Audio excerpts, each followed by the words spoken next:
Much of the news out of the European Union these days has to do with one country, the United Kingdom, trying to get out. What's getting far less attention is the story of a small nation making a play to get into the EU.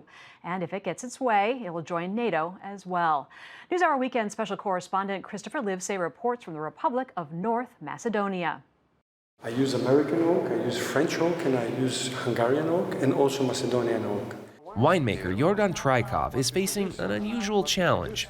So the label says Republic of Macedonia.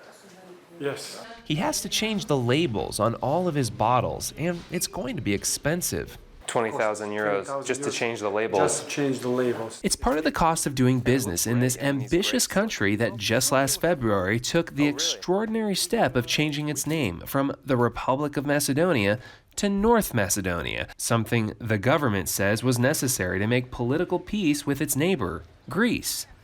Zoran Zaev, Prime Minister of North Macedonia, led the controversial name change campaign. It's part of his plan to go all out to align with the West. His country of about 2 million people is located just north of Greece.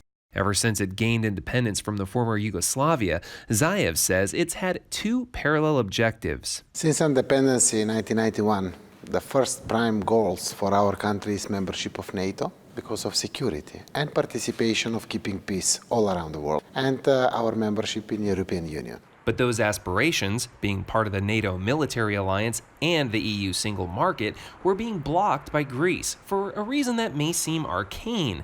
Greece has a region called Macedonia, the birthplace of Alexander the Great. The name dates back to ancient history, when historical Macedonia contained parts of 6 Balkan countries, including modern-day Greece and North Macedonia. By claiming the name Republic of Macedonia in 1991, the new country angered Greece. Were there ever any ambitions on the part of North Macedonia to actually annex parts of Greece because of the name?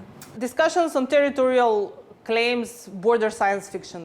Dr. Simonita Kacharska is director of a local pro-EU think tank called the European Policy Institute. If we take a look back, especially when these arguments were made in the early 1990s, Macedonia was a country without the army. So these claims, in many ways, have been also misused by politicians, both in Greece for nationalistic reasons, and then later on at certain points in Macedonia as well, that having led to an escalation of the conflict for the next 27 years. Albania, they're a member of NATO. Albania, member of NATO. Greece is North Macedonia's Deputy Prime Minister, Bujar Osmani, says there was a natural desire for Macedonia to be part of both NATO and the EU.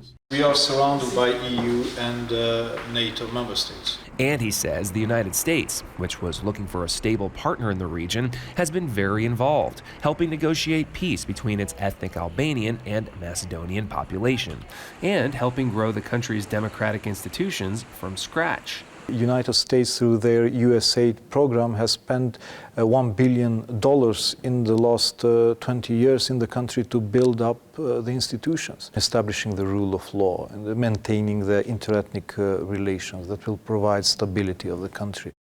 Although they're different entities, the EU and NATO have similar requirements for membership, including that votes to allow new members must be unanimous.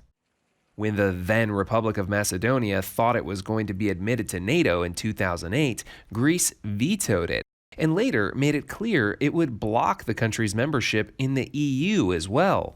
Membership in NATO and also the European Union for this part of the world is understood as a validation of your statehood.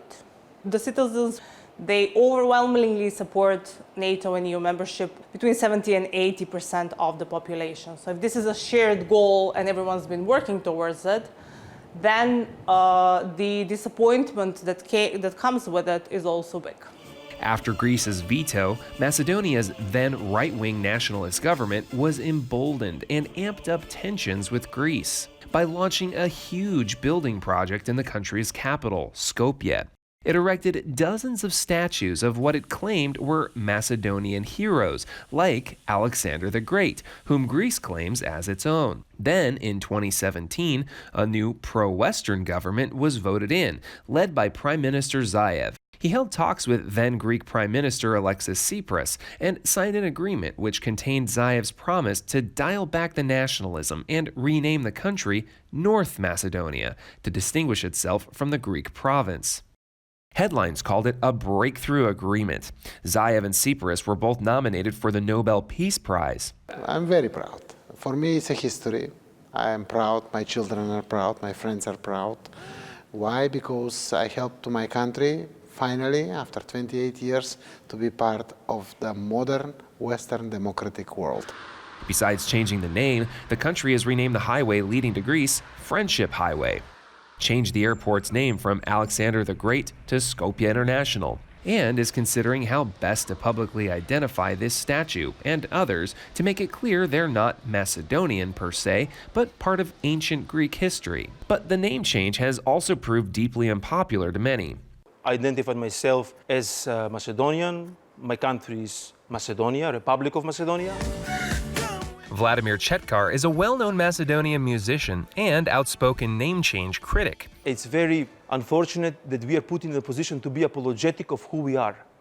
To say, I'm sorry, I'm Macedonian, oh, I'm sorry that I said that. This is the feeling, and I definitely think that nobody should, no nation in the world should go through this. But the government insists the change to the country's name will pay off in the end. Already, it says the work it's done to meet EU standards has contributed to a better economy, a drop in unemployment, and increased wages. Zaev says he also wants to do more to lure back the thousands of young people who have left the country looking for better opportunities. People like Martina Naumovska. I have friends that left, and I have also many friends that came back, which is the good thing. Naumovska studied and worked in the EU before deciding to return to help run and teach at a new IT startup in her home country. When I finish a class in Macedonia, I feel like I did something great, which is a feeling that, only probably you can have when you do something in a country that you're raised in and where your roots are. This week, the EU Council is scheduled to vote on whether to let North Macedonia start the process of joining the EU. It's an important step, but a bureaucratic process that will still take several years to complete, and there are obstacles ahead. France has expressed skepticism about allowing any new EU members. North Macedonia's former chief special prosecutor has been arrested in an extortion scandal, raising EU concerns about corruption. Are you optimistic that North Macedonia is going to join NATO? Yes, the ratification process of our NATO accession protocol is going well. Are you optimistic that North Macedonia is going to join the European Union? To a certain level, less than on the case of NATO, and it's going to be a much more uphill battle and a much longer battle. We've learned from our history that there's no guarantees. Got the EU flag up here. Yes, that is now in the next step. The European Union must make decision. We make from our side, now they need to deliver. Prime Minister Zaev has a more personal concern. That delay could lead to a backlash that will undermine his coalition in parliament and cause his government to fall. They'll destroy your government. Yes, completely. The majority will be dismissed. So the stakes are high. Yes, very high.